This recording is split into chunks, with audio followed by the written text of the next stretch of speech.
السلام علیکم، آپ دیکھ رہے ہیں کہ نیوز ایچ ڈی میں ہوں کرن خان۔ چلتے ہیں آج کی تازہ خبروں کی طرف۔ تازہ ترین خبروں سے باخبر رہنے کے لیے ہمارا چینل سبسکرائب کیجیے۔ رخ کریں گے گوجرانوالہ کا، جہاں سے رپورٹ کر رہی ہیں ہماری نمائندہ عظمیٰ شاہین۔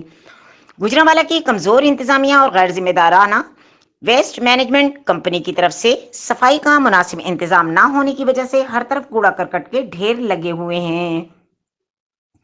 کمزور انتظامیہ اور غیر ذمہ دار ویسٹ مینجمنٹ کمپنی کی عدم دلچسپی کی بنا پر کوڑے کے ڈھیروں کی وجہ سے علاقے کی خوبصورتی مان پڑنے کے ساتھ ساتھ ڈینگی مچھروں کی افزائش میں بھی ممکنہ اضافہ ہو رہا ہے، جس کے باعث ڈسٹرکٹ ہیلتھ اتھارٹی گوجرانوالہ بھی خاموش تماشائی بنی ہوئی ہے۔ شہریوں کا کہنا ہے کہ کوڑے سے زیادہ تعفن اور بدبو پھیلتی ہے، جس کے باعث سانس لینا بھی محال ہوتا ہے۔ شہریوں نے وزیر اعلیٰ Punjab, chief secretary Punjab, secretary health سے التماس کی ہے کہ غفلت برتنے والے افسران کے خلاف فوری نوٹس لیتے ہوئے قانونی کارروائی عمل میں لائی جائے، تاکہ شہری دن بدن بڑھتے ہوئے تعفن، ڈینگی مچھروں کی افزائش اور کوڑے سے پھیلنے والی بدبو سے نجات حاصل کر سکیں۔